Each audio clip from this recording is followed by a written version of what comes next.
Olá! Uma das estratégias do governo para aumentar o consumo e ajudar o PIB é a redução de impostos como o IPI. Aí é aquela correria para as concessionárias e lojas de eletrodomésticos. Consumidores e indústria ficam felizes, mas essa conta acaba caindo no colo dos prefeitos, que não participaram dessa decisão, mas que deixam de receber uma parcela desses impostos. O fundo de participação dos municípios diminui ano a ano e as despesas seguem no sentido contrário. Para debater alternativas para esse problema, o Expressão Nacional recebe hoje o deputado Alfredo Kaifer, do PSDB do Paraná. Ele é autor de uma das propostas de emenda à Constituição sobre o tema. O deputado Pedro Czai, do PT de Santa Catarina. O diretor de Estudos e Políticas Regionais, Urbanas e Ambientais do IPEA, Rogério Boeri Miranda. E o presidente da Confederação Nacional dos Municípios, Paulo Zielkowski. Você sabe como vão as finanças da sua cidade? Participe pelo 0800 69 69, o e-mail expressãonacional@câmara.leg.br ou o nosso Twitter, @xnacional. O Expressão Nacional é transmitido pela TV Câmara, a Rádio Câmara e pela nossa página na internet. Senhores, muito boa noite, muito obrigada pela presença aqui no Expressão Nacional. E eu quero começar o nosso debate mostrando alguns números elaborados pela Confederação Nacional dos Municípios sobre as perdas do FPM de 1996 a 2012. Eu botei aqui dois estados. Um estado que teve a menor perda, também em função do seu tamanho, que é o Amapá, e o estado que teve a maior perda, que é São Paulo. Então, nesse período, em valores nominais, ou seja, esses valores não estão atualizados pela inflação, o Amapá perdeu 900 milhões de reais. E o estado de São Paulo perdeu 36 bilhões e 400 milhões de reais.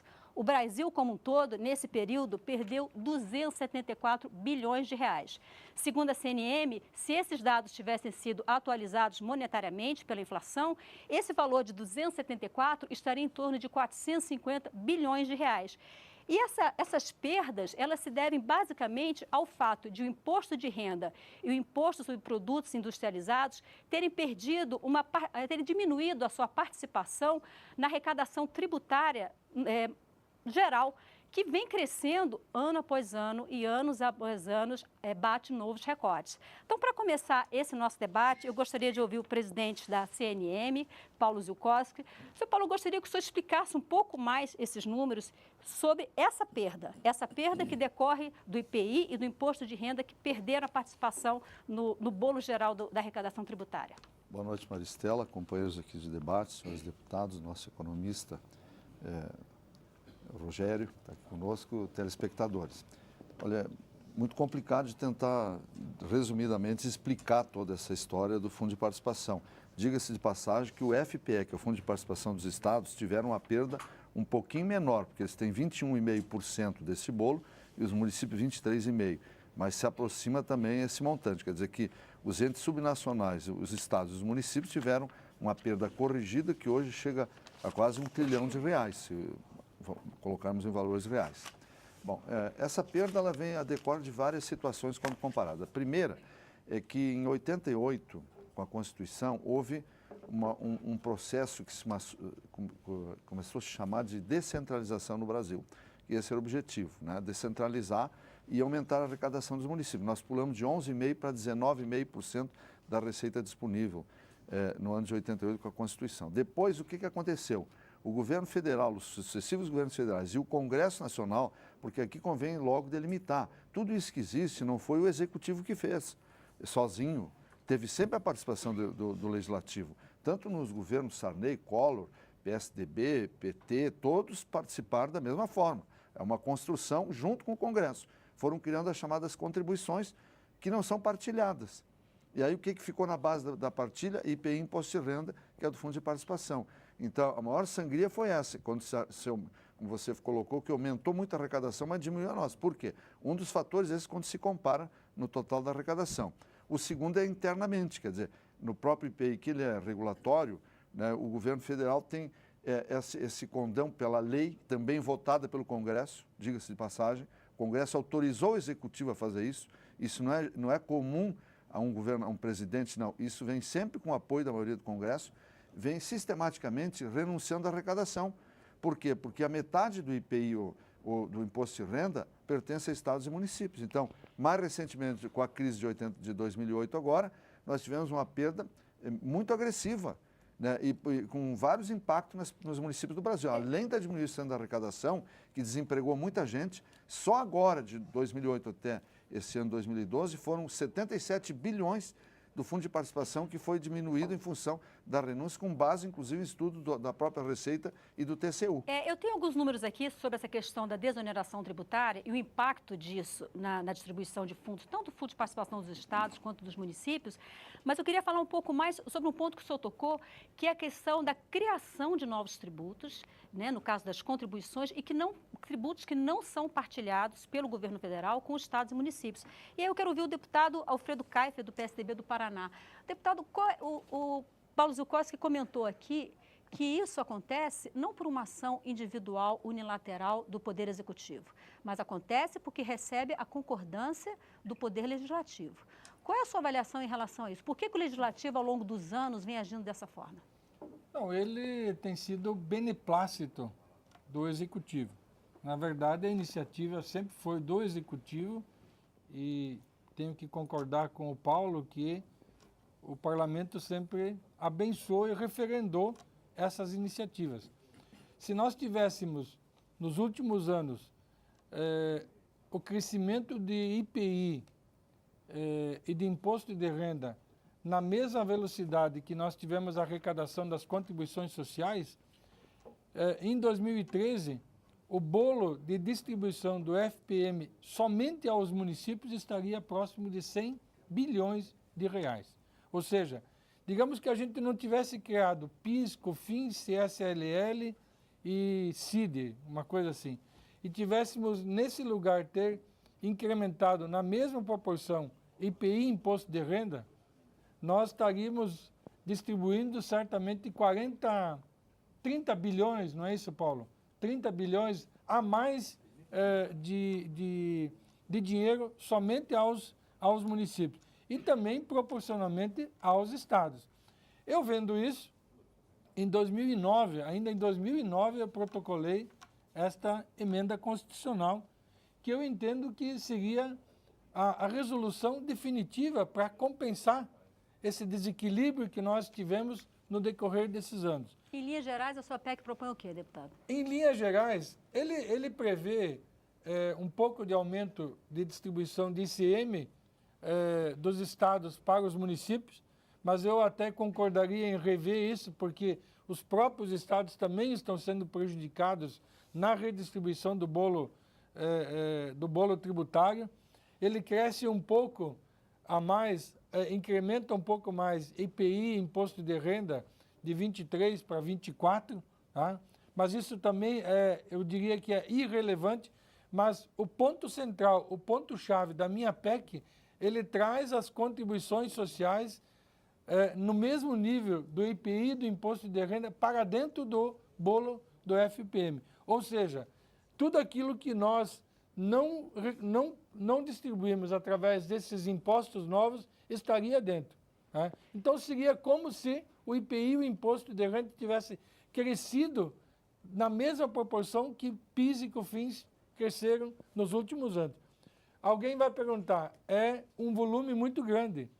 Nós praticamente teríamos a duplicação do imposto de renda, mas não é nada mais do que justo, porque proporcionalmente, o Paulo sabe disso, o presidente, que nós criamos mecanismos e o FPM e o FPE não cresceram. Vamos ouvir, então, o deputado Pedro Kizar sobre esse assunto. Deputado, o senhor que é do PT de Santa Catarina, o senhor é do partido que é o principal partido do governo, apesar de que foi dito aqui que isso não é um privilégio desse governo, isso é uma coisa que vem acontecendo ao longo de vários governos, desde que a Constituição foi promulgada praticamente. Mas o senhor também foi presidente da Federação Catarinense de Municípios em 2004. Então, o senhor tem a visão municipal. O senhor acha que uma proposta como essa, o deputado Alfredo Kaifer, pode resolver o problema?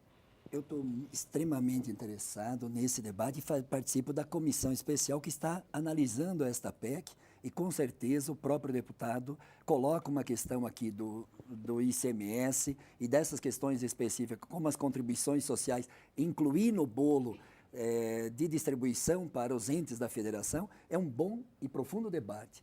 Em segundo lugar, eu fui prefeito da cidade de Chapecó, fui presidente da FECAM, e na época um dos pontos de pauta era de 22,5 para 23,5 do FPM. Um debate mais generalista, nós podíamos pensar de 23,5 para 25,5, ampliar 2% pelo menos nesse momento da história, ou 3%, ou como é na questão do Estado, para montar uma estratégia. Então, eu acho que tem um ponto de comum aqui. Nós temos que distribuir um pouco mais os recursos para os municípios. Isso é um lado da face fundamental, porque quando avança a cidadania avança no município. Os prefeitos, 20 anos atrás, tinham um tipo de exigência e de grau de reivindicação da sua população. Hoje, a população reivindica determinados direitos que não estavam na pauta e na agenda política 10 anos atrás. Inclusive segurança, inclusive geração de emprego, política indutiva de desenvolvimento econômico, planejamento urbano, que tantas outras ações que até pouco tempo não estavam na agenda municipalista. Então, eu concordo nessa tese.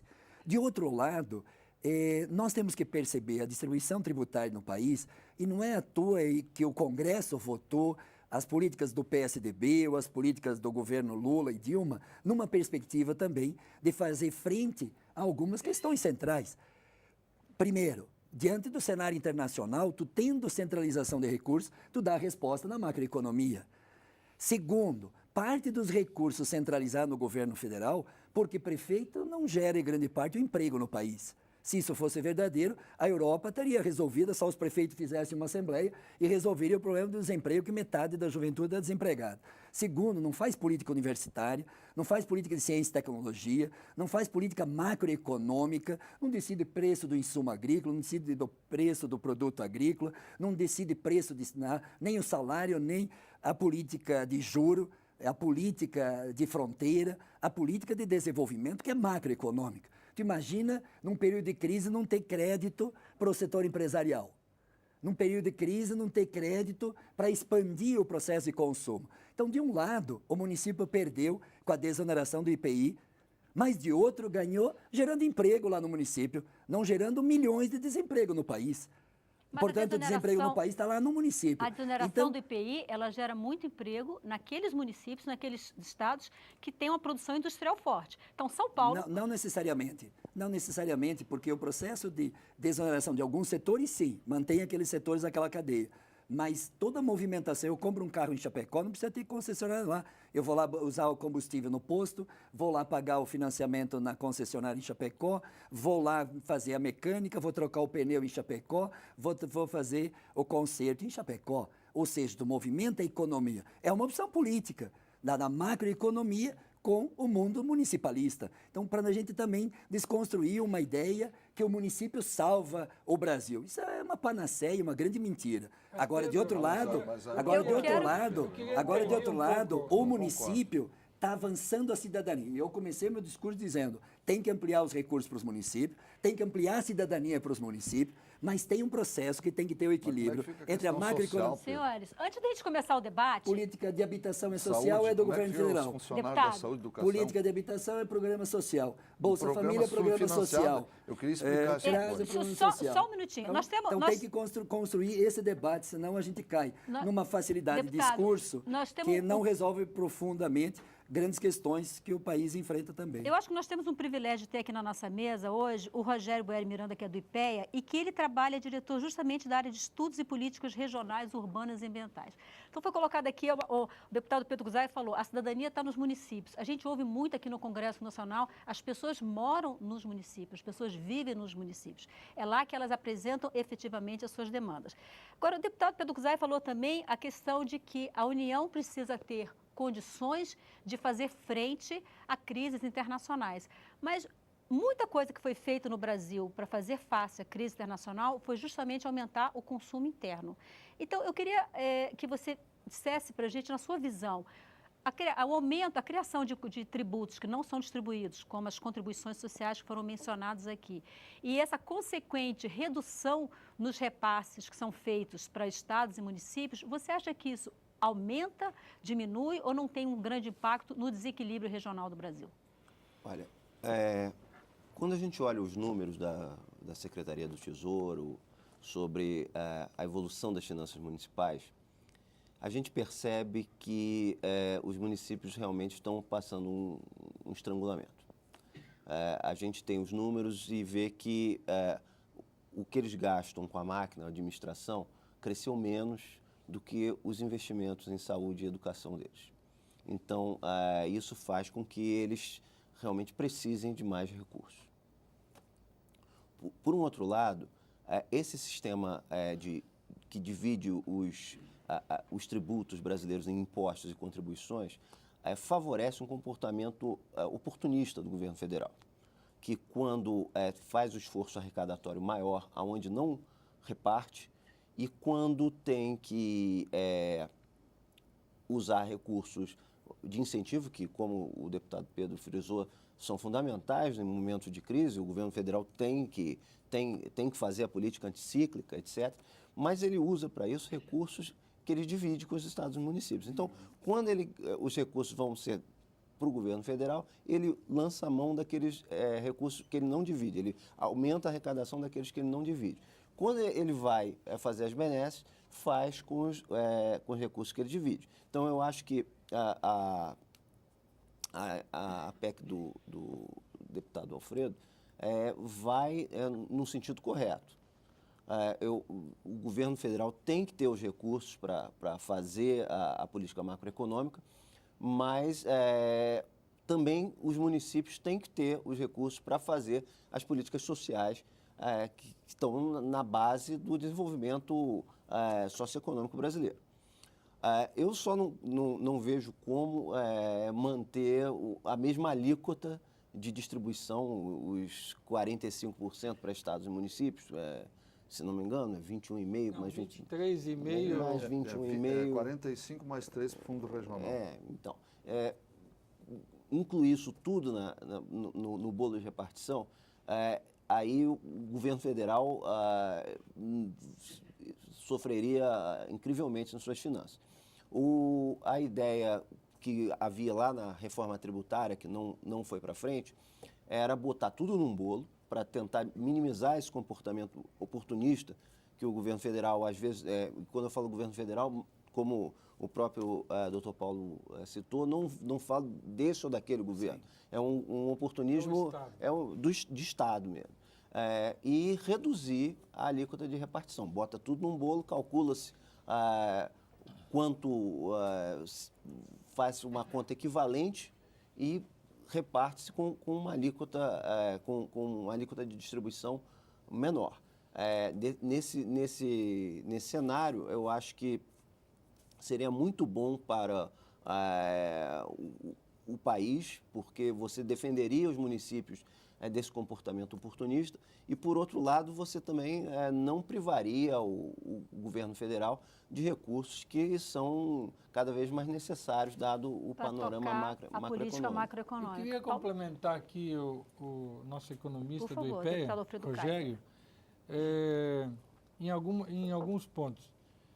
Os que criticam de que você estaria retirando recursos de contribuições sociais, de que no seu embasamento estão destinados à Seguridade Social, eu discordo disso porque não tem ente federado entre estados, União e municípios que mais aplica a Seguridade Social do que os municípios. Tá? Então, muito bem, isso poderia, se esse novo pacote, que daria praticamente um novo FPM, se você quiser, você pode direcionar ele, então, tá bom? Os recursos são oriundos de contribuições sociais que a Constituição diz que são para a Seguridade Social. Então, vamos aplicá-los no município em Seguridade Social, em educação, em saúde e segurança, digamos. Tá? Pronto, essa é a saída. Outro ponto, ele disse aqui, o Rogério, que isso poderia debilitar as finanças. Um projeto, uma vez aprovado em Constituição, você tem que regulamentar isso por um projeto de lei complementar. Isso muito bem pode ser feito de uma forma tal a se colocar em prática, não numa pancada no ano seguinte à aprovação. Pode ser feito gradualmente no primeiro, segundo e o terceiro ano. né? Mas o- Para que a gente não Vamos ver o tenha que que deteriorado as finanças públicas Paulo do Tesouro Zuccotti quer Nacional. falar sobre essa proposta, inclusive sobre a possibilidade de serem recursos carimbados. Qual é a sua eu avaliação? queria, com o maior respeito, dar o testemunho aqui do trabalho do deputado Pedro, um municipalista. Eu quero deixar claro isso. O que eu discordo é da forma, vamos dizer assim, que é feita essa concentração na União, que eu acho que foi unânime aqui. Todos nós concordamos, por um lado, da arrecadação, que tem uma concentração grande, e retirando estados e municípios. Então, isso está pacífico. O problema dos municípios é outro que se agrega a esse, que são as despesas, chamadas despesas incomprimíveis. Incomprimíveis. Por que incomprimíveis? Não tem como alterar. Então, pega-se educação, saúde. Vou pegar 2 eixos só, não vou pegar nem segurança, assistência social, que ainda é mais grave a assistência social. Tudo, desde tóxico, tudo que se envolva por aí. E pega a saúde. Hoje, a União tem 4,4% dos servidores na saúde. Nós temos 75,5% dos servidores. Nós temos 1,5 milhão de servidores na saúde. Onde é que eles estão? Médicos, auxiliares de enfermagem, programa de saúde da família, enfim, agentes comunitários, agentes de endemia, tudo foi passado para nós. Quer dizer, a atribuição foi passada. Então, pega a saúde e vê esse tamanho do rombo, que é essa questão do pessoal. Não tem como demitir um médico, não tem como terminar um hospital. Isso não tem como mudar. Então, isso se avoluma. Por isso que nós estamos gastando 21,5% já da nossa receita em saúde. A Constituição diz que é 15%, estão gastando 21,5%, a média nacional, todos estão gastando, isso é a média. Então, olha o tamanho da saúde. Agora, pega na educação, é igual. E aí, o que acontece aqui em Brasília? Aqui no Congresso, o que eu lamento. Porque quando nós discutimos a criação do Fundeb, que muitos talvez não imaginam, nem compreendem o que é o Fundeb, não tem como explicar agora aqui. Mas é um fundo que esse ano terá 117 bilhões de reais, sendo que 107 são dos municípios e estados e só 10 da União. Olha só, 41 milhões de brasileiros no ensino público estão no ensino básico. Será que isso é prioridade do governo e do Congresso? Por que eu digo isso do Congresso? Eu não quero deixar o governo sozinho lá. Eu quero sempre dizer que está aqui, o problema está no Congresso. O problema é nós. Tem uma lei de responsabilidade que tem que ser cumprida. Quem não cumpre a lei de responsabilidade tem conta rejeitada e ficha suja. É condenado à improbidade. Então, criaram o Fundeb. Tudo bem. A União está só com 10 bilhões, olha só, 10%. Não há nem um centavo até hoje de complementação para o magistério. Aí veio o governo, aqui o governo manda um projeto para cá, criando o piso do magistério, lá em 2008, o Lula mandou, e o Congresso enche de penduricário, aprovado quase que por unanimidade, e acrescenta que a correção é pela média do custo aluno do ensino básico inicial, só aumentou até agora, nos últimos 4 anos, 78% esse piso. Então, o que acontece? Por isso que eu digo que o programa é ótimo, é difícil de explicar. Então, o que acontece nisso aí? O Congresso criou uma despesa nova e continuada para o município e para o Estado, e o artigo 15 e 16 da Lei de Responsabilidade diz que quem faz isso, que cria despesa nova e continuada e não indica a fonte do dinheiro, tem outra lei, a Lei 10.028, que é a lei que criminaliza quem transgride essa lei. E hoje quem responde por crime e processo é o prefeito, não é o deputado. Não é o senador. Eles estão toda hora votando piso, então todo o dinheiro hoje, 82% do Fundeb que vai para os municípios não paga nem o professor. Terminou a qualidade da educação no Brasil. Nós estamos brincando com a educação no Brasil. Vamos ouvir o Essa é a deputado grande... E eu poderia ficar aqui arrolando a noite inteira esse problema, que esse é o nosso problema. É o problema dos funcionários. Nós iniciamos com 38% de gasto na folha há cerca de 20 anos atrás, hoje nós estamos com 51%, já vamos chegar aos 54% e terminou os municípios, estão tudo em crise e quebrados. Nós estamos quase no intervalo, eu quero ouvir o deputado Pedro Kuzai em relação ao que foi dito aqui. Deputado, foi chamado muito a responsabilidade do Congresso Nacional em aprovação, por exemplo, do piso nacional. As leis, foi aprovado aqui. Piso nacional dos professores, a questão do Fundeb. E aí eu quero ouvi-lo em relação a esse aspecto, porque hoje o Congresso Nacional, ele vive assoberbado de medidas provisórias. Né? O Congresso Nacional ele é muito pautado pelo Poder Executivo. Medidas provisórias, projetos com urgência constitucional, né? É o que é a forte da pauta do Congresso Nacional. Qual é a visão do Poder Executivo em relação a isso? Eu acho que a governamentalização do parlamento é um fenômeno mundial. Prefeito controla e governamentaliza as câmaras de vereadores, governadoras, a Assembleia Legislativa, e o governo federal não é diferente aqui como em outras partes do mundo. Segundo lugar, eu acho que esse debate é extremamente interessante e tem que buscar um equilíbrio. Eu acho que há um consenso aqui.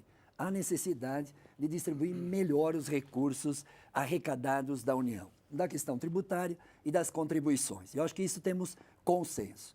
Segundo, qual é essa ampliação? E acho que esse que é o debate. Quanto que vamos ampliar para os municípios fazer frente?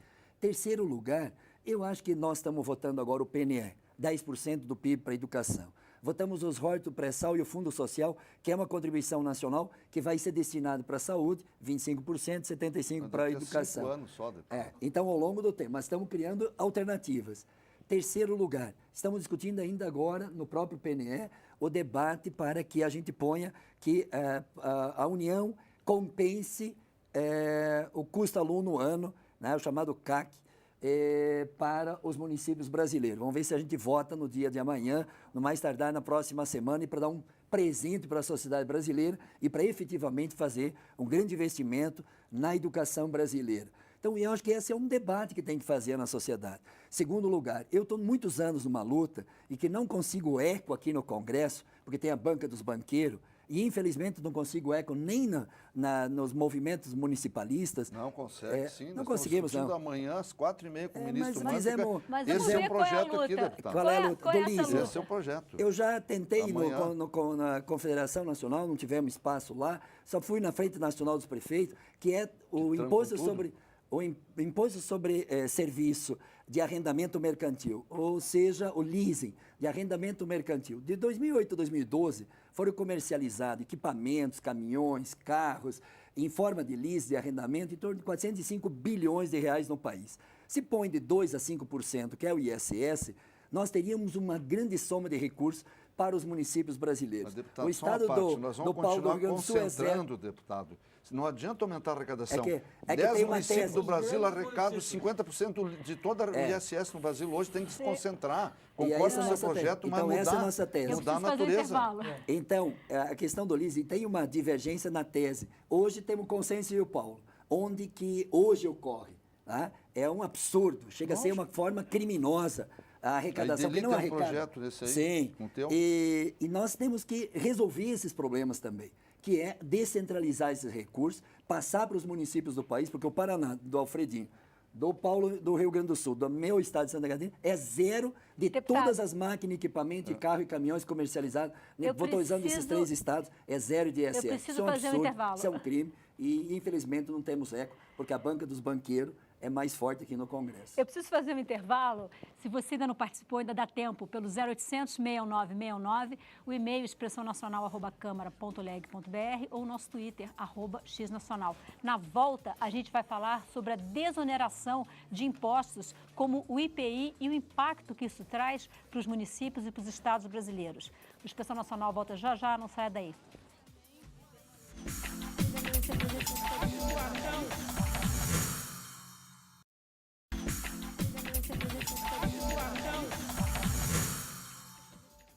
Olá, o Expressão Nacional está de volta na TV Câmara, na Rádio Câmara e também na nossa página na internet. Hoje nós estamos debatendo a redução dos recursos do Fundo de Participação dos Municípios, que é composto por uma parcela dos impostos arrecadados pela União e pelos estados. O deputado Alfredo Kaifer, do PSDB do Paraná, é um dos nossos convidados. Ele é autor de uma proposta de emenda à Constituição sobre o tema.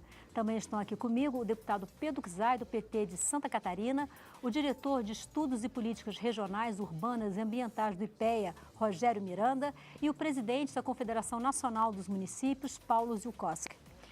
Rogério, eu queria voltar nesse bloco com você.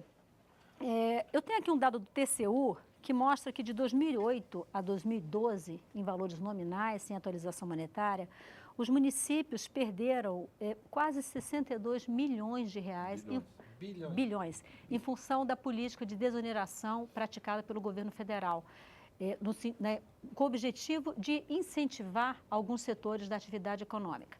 Mas a gente vê que nesses últimos 4 anos também o crescimento do PIB brasileiro foi alguma coisa em torno de 2% em média.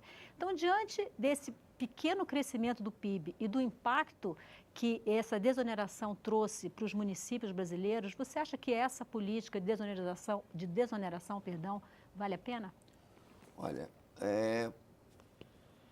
eu acho que o governo teria que ter feito alguma coisa, não poderia deixar a economia em queda livre. O ponto é que Se não tivesse feito, o crescimento do PIB talvez fosse até mais baixo e a nação como um todo perderia. Mas eu concordo que talvez esses estímulos tivessem que ter sido arcados mais pelo governo federal e não justamente no IPI, que é um imposto que afeta diretamente as finanças municipais, porque faz parte da base de repartição do FPM.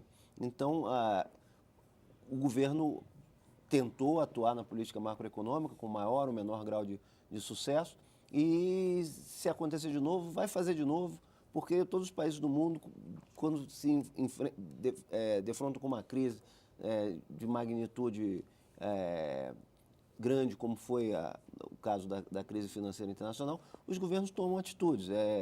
Alguns economistas acham que tem que ficar parado e deixar o mercado ajustar, mas no mundo todo o que a gente viu foi a maioria dos governos nacionais tomando atitude. Agora, não precisaria ser com um chapéu alheio. Com o chapéu alheio, vamos dizer. O IPI é um imposto regulatório e é um imposto para se fazer isso. O grande problema é que ele está na base de repartição dos municípios. Então, o que nós precisamos, e aí eu concordo com a emenda, com a PEC proposta pelo deputado Alfredo, é que a base de repartição tem que ser diferente, para que quando o governo tenha que atuar macroeconomicamente, e quando ele atua, ele vai atuar no IPI, porque é um imposto certo para fazer a atuação. O que não é certo é o impacto que causa nas contas municipais. Porque está aquele raciocínio, né? Farinha pouca, meu perão primeiro. O federalismo brasileiro tem algumas características que impelem tanto o governo federal como os governos subnacionais a agirem, por vezes, oportunisticamente. E esse é um caso clássico. Paulo Zukoski, na marcha dos prefeitos esse ano a Brasília, parece que houve uma participação recorde dos prefeitos. Mas a presidente Dilma Rousseff, desse ano, diferente do que ela faz todos os anos, ela não esteve na marcha. Mas os senhores foram recebidos pelo ministro da Fazenda, pelo ministro da Casa Civil e pela Secretaria de Relações Institucionais. E qual a sua avaliação em relação a essa demanda, como é que ela está sendo vista pelo Poder Executivo? Nós tivemos na quinta-feira, no dia 15, depois da marcha, uma audiência com a presidenta Dilma, e ela justificou que não foi, porque também em 2006 o presidente Lula não foi à marcha, que é um ano eleitoral, então essa foi a posição e que nós temos que respeitar. Afinal, é uma decisão da presidenta. Mas com ela estavam exatamente os ministros, os 3 referidos por ti agora, e foi muito boa a reunião, eu diria muito produtiva. Eu acho que isso é que falta um pouco no Brasil, esse aspecto de sentar à mesa, né, os entes federados e tentar discutir as nossas mazelas e tentar acertar, porque o cidadão, ele não quer saber se o mosquito da dengue é propriedade do município, do estado, da União. Ele quer combater a dengue. Não adianta dizer que é o município, tem que ver e tem que ter essa situação. Então, foi uma reunião importante. A presidente determinou que na semana passada tivesse outra rodada. Tivemos com o ministro Mantega, mais 1h30, e o ministro Mercadante e também o ministro das Relações Institucionais. E amanhã, às 4h30, nós vamos ter outra reunião, também com os 3 ministros, para tentar fechar.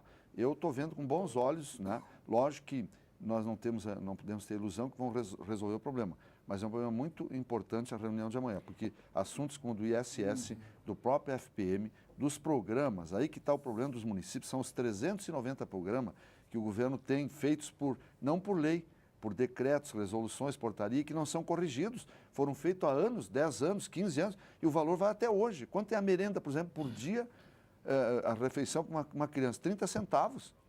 Quer dizer, o transporte escolar, toda essa questão da saúde, do remédio, tudo está dentro desse programa. E nós temos que mudar isso. Então, está evoluindo, eu espero que tenha sucesso essas reuniões que nós estamos tendo com o governo, e é fruto dessa marcha, da mobilização dos prefeitos. Então, esse é o caminho que nós estamos seguindo, e penso que um presidente da República não tem mais como não querer dialogar com os municípios e os estados.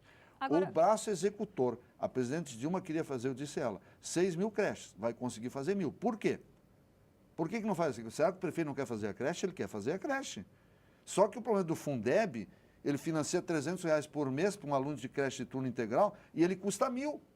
Da onde é que o prefeito vai tirar os R$700? Agora, deixa eu fazer uma pergunta. pagar O aquela senhor acha creche. que, nesse momento agora, que o governo tem uma preocupação grande com superávit primário, ou seja, ele tem uma preocupação grande com a arrecadação. E recentemente saiu na imprensa que, apesar do recorde da arrecadação em abril, existe uma expectativa de que maio e junho já não haja um comportamento tão bom na arrecadação federal. O senhor acha que, mesmo diante desse cenário, o governo tende a aceitar Eu uma acho que não proposta é que na minha opinião, o governo não é que ele tende, ele deveria socorrer os municípios e os programas da saúde e educação.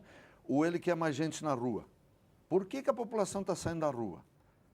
Qual foi as bandeiras que saíram da rua? Primeiro, os partidos que votam dessa forma aqui. Faz essas alianças assim. Segundo lugar, como é que está a saúde? Como é que está a educação? Como é que está a segurança? Quer dizer, ou o governo federal e o Congresso entendem que o município é o braço executor das políticas sociais, é só os municípios que fazem isso, nem os governos fazem mais, ou nós queremos ter qualidade na educação, e não adianta, desculpe, deputado Pedro, votar um plano nacional de educação, como isso é uma diretriz. Nós vamos criar uma expectativa na população que não vai se realizar como foi no passado. Não existe mágica, não adianta escrever uma lei, como os portugueses escreviam, e a realidade tinha que se adequar à O papel lei. aceita tudo, né, deputado? A lei aceita tudo. Então, eu nós acho temos que- que discutir se o governo federal e o Congresso e a população quer manter esse mínimo de saúde que se tem, mínimo de educação, tem que entrar o recurso, que foi retirado de nós. Nós não estamos pedindo favor nenhum, nós queremos apenas uma partezinha do que tiraram. Foram 70 bilhões em 4, 5 anos. É Vamos isso que ouvir nós o deputado queremos. Pedro Zay, PT de Santa Catarina. Eu acho que tem um tripé desse debate. Esse debate do municipalismo quer passar e transferir recursos para as políticas públicas municipais. Segundo, tem política nacional de política pública e de vários setores que são tão importantes quanto a política municipal. Senão a gente não consegue compreender as transformações necessárias para fazer no país. Na política energética, tanto a política universitária, a política, mesmo de saúde com mais médico, hoje o governo federal está assumindo uma parte desse ônus de transferência de médico para os municípios. A política de incentivo à agricultura familiar ou agricultura do agronegócio. Tu põe lá 200 bilhões de crédito para o setor produtivo agrícola que está lá no município. Ele transfere determinados equipamentos, claro que tem um custo, mas o governo tem feito várias políticas, como a política habitacional, 130 bilhões. Tem que terminar, Então, deputado. e como tem que terminar as emendas parlamentares, tem que passar direto para os Lógico, municípios. terminar com a emenda. Essa Veja bem, coisa, eu isso é um não vou usar escárnio. uma expressão aqui. Eu tenho uma coisa em comum com o Paulo, porque eu fui prefeito. Essa coisa que o Congresso tem que fazer, emenda parlamentar, esses 5 bilhões, passa para os municípios, passa para o prefeito. Eu votei contra, eu sou... De forma eu sou- republicana. Paulo, eu fui, Pra eu todos mais onde o 5 cidadão mora. deputados aqui, que votei contra o orçamento impositivo. Estamos trazendo para nós uma responsabilidade que é do Executivo para o Executivo. Mas é para perpetuar. Mas assim, Entendeu? Tem Então, 40 anos de Cria deputado e ainda relação é de clientelismo. Eu acho que é o X da questão. Eu acho que, e a terceira questão é pensar o país a médio e longo prazo. Então, essa coisa de que tudo para o município, quando parte da responsabilidade sobre a vida da pessoa não é decidida no município, nós não vamos compreender qual é o ponto de equilíbrio Mas entre assim- arrecadação e transferência para o município. Eu não tenho dúvida sobre isso. Vamos E eu ver. quero, e aí o Paulo, temos o segundo ponto em comum, vamos resolver o problema do leasing, de arrendamento mercantil para distribuir para os municípios brasileiros onde ocorre a venda, né, da máquina, do carro, do caminhão, que vai espalhar alguns bilhões para esse Brasil inteiro e não só para alguns Mas- municípios brasileiros. Deputado Pedro Caio, por Então, favor. Deputado Pedro Zay, eu acho que o X da questão está aí. O Paulo falou agora de mais de 300 programas que os municípios são dependentes da União, do governo federal, para fazer os repasses. Isso tem que acabar. Nós falamos agora que nós temos Antes ia pro Estado, uma depois pro democracia município. de Agora para o governo coalizão. direto. Enquanto nós não acabarmos com a dependência do governo federal, de municípios dependerem de programas extensos e aí deputados também dependerem do governo federal, nós vamos ficar todos submissos ao centralismo federal. E um projeto estruturante desses, que pode até se considerar absurdo, dobra o valor da participação do FPM, deixaria liberado dezenas de outros programas que fazem os prefeitos serem independentes do governo federal, serem independentes dos seus deputados, e aí nós temos uma distorção total Deputado, da eu dei democracia. um exemplo da creche, eu lhe dou do programa de saúde da família. São Mas se nós 35 mil tivéssemos equipes que tem no o Brasil, dinheiro por conta que dos são médico, municípios- enfermeiro e auxiliar de enfermagem. Quanto é que o governo federal... Isso foi criado há muitos anos atrás. Quanto que ele repassa para um programa desse para o município? São 35 mil equipes. R$ 9.000 em média por mês. Sabe quanto custa? 40 mil.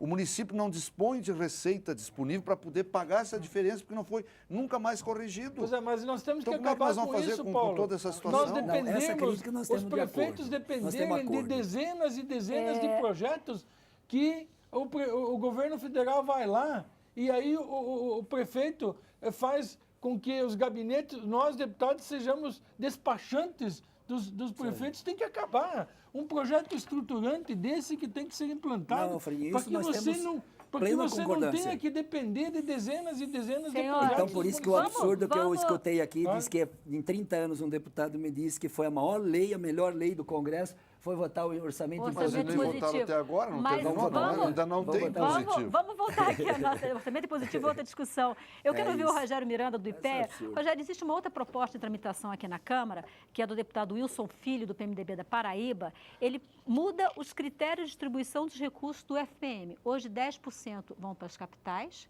e os outros 90% são distribuídos entre os demais municípios de acordo com a população. faixa E de essa população. proposta... Oi? Por faixa de população. Por parte da população.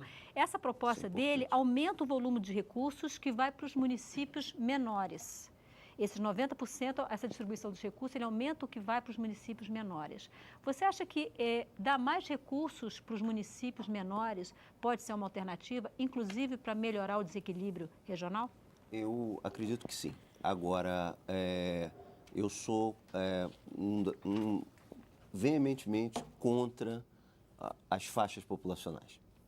Eu acho que nós tínhamos que ter um critério para botar mais dinheiro, espalhar mais o dinheiro, tanto regionalmente quanto pelo interior do país, etc. Mas eu sou contra as faixas populacionais, porque as faixas populacionais, elas geram também um comportamento oportunista dentro do município.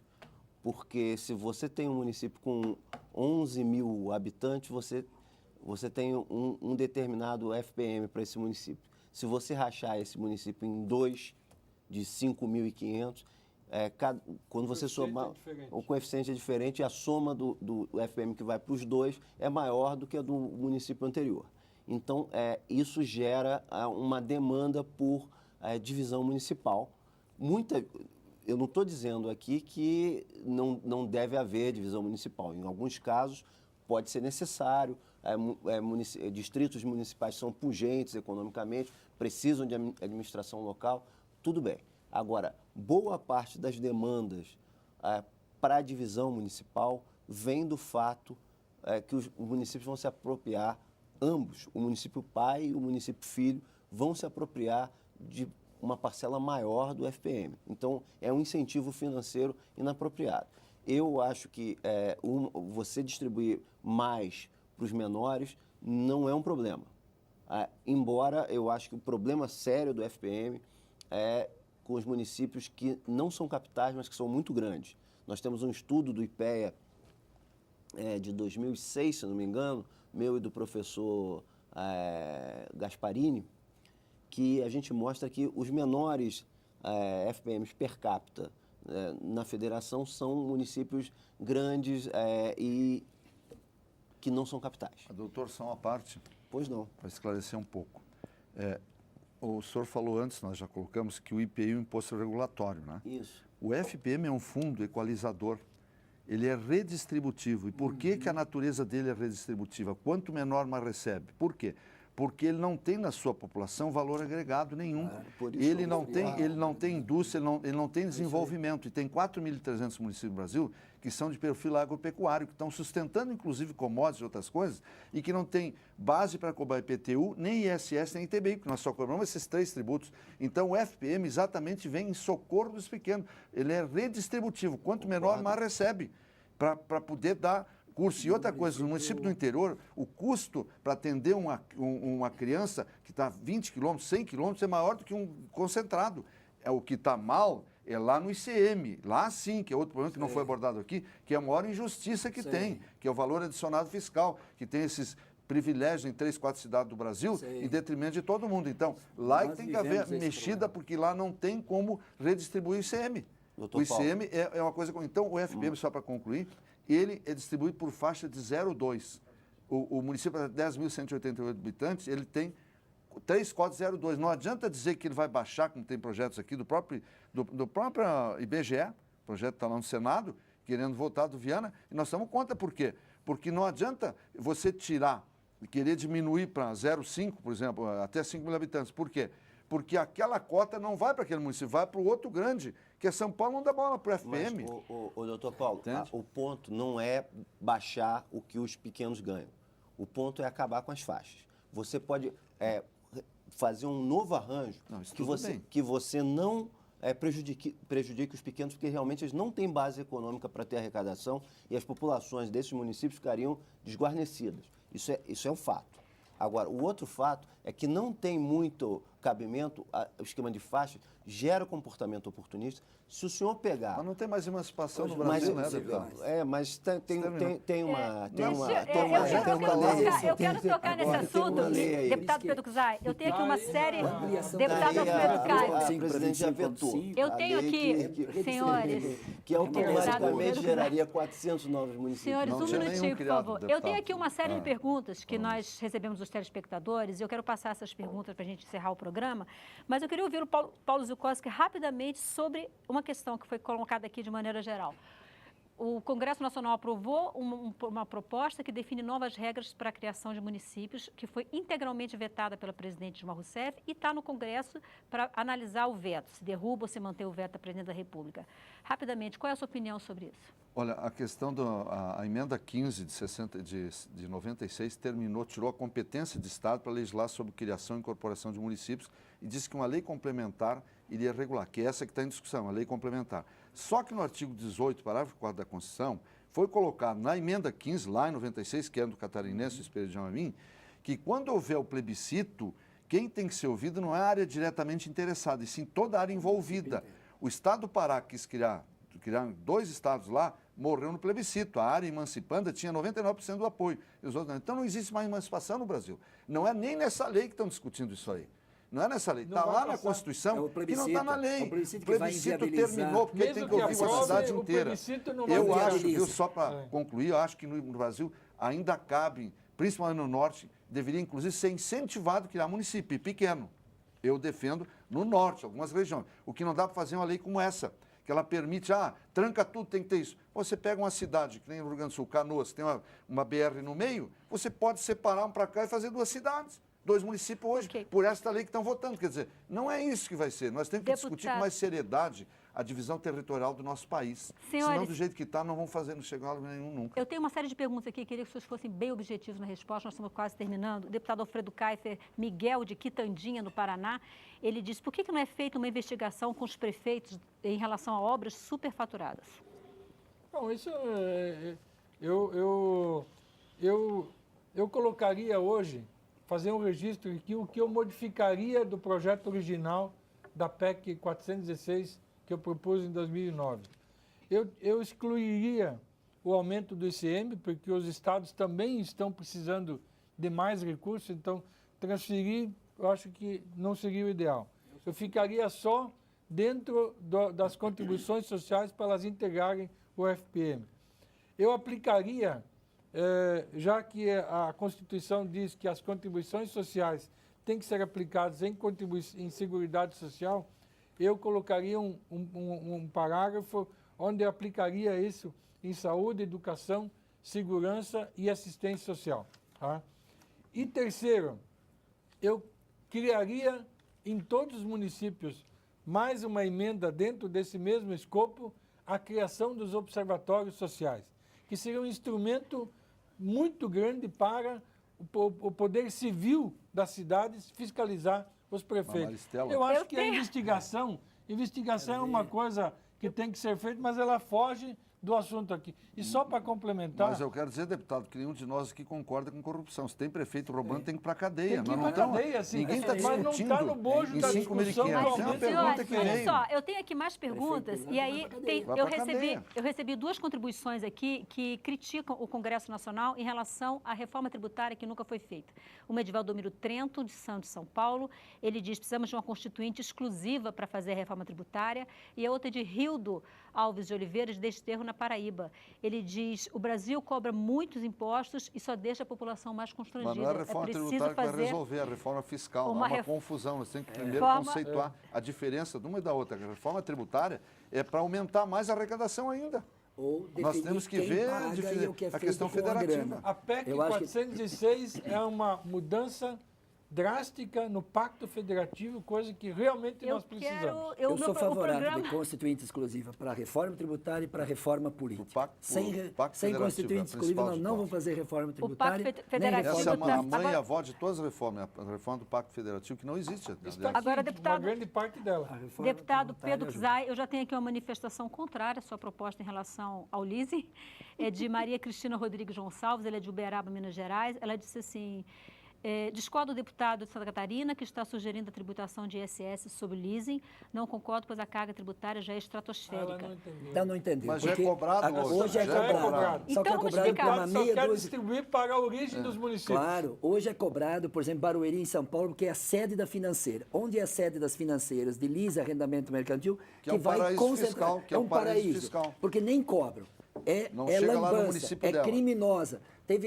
Identificamos até em cemitério, tinha sede de financeira e em mecânica. Então, é um abuso, é um crime que estão fazendo. Segundo, estão deixando de arrecadar para os municípios onde ocorre o problema do carro, o problema do caminhão, está lá no município. O problema urbano está lá no município. Então, não é mudar o imposto. O imposto ele já é base hoje. Ele é base, de 2% a 5%. Deputado, o problema é que ele está centralizado. Tem que democratizar, para democratizar no Brasil a política pública e os impostos. Acho que a Maria Cristina entendeu depois da sua explicação. E eu vou mandar o livro para ela, se ela quiser, eu mando para ela ter um pouco a noção. Manda e-mail para o deputado. Manda e-mail, eu te mando o livro um pouco para livro. tecnicamente explicar. Deputado Alfredo Kaifer, PSDB do Paraná, muito obrigado por sua presença aqui no nosso debate.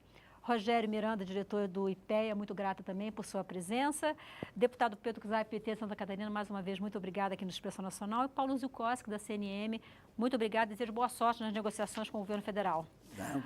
O Expressão Nacional vai ficando por aqui. Eu agradeço você que nos acompanhou pela TV Câmara, Rádio Câmara e também pela nossa página na internet. Na próxima semana, nós vamos discutir por que, segundo um estudo de uma instituição suíça, a economia brasileira está cada vez menos competitiva. Eu sou Maristela Santana e eu espero você terça-feira às 9h30 da noite. Até lá. Só um minuto.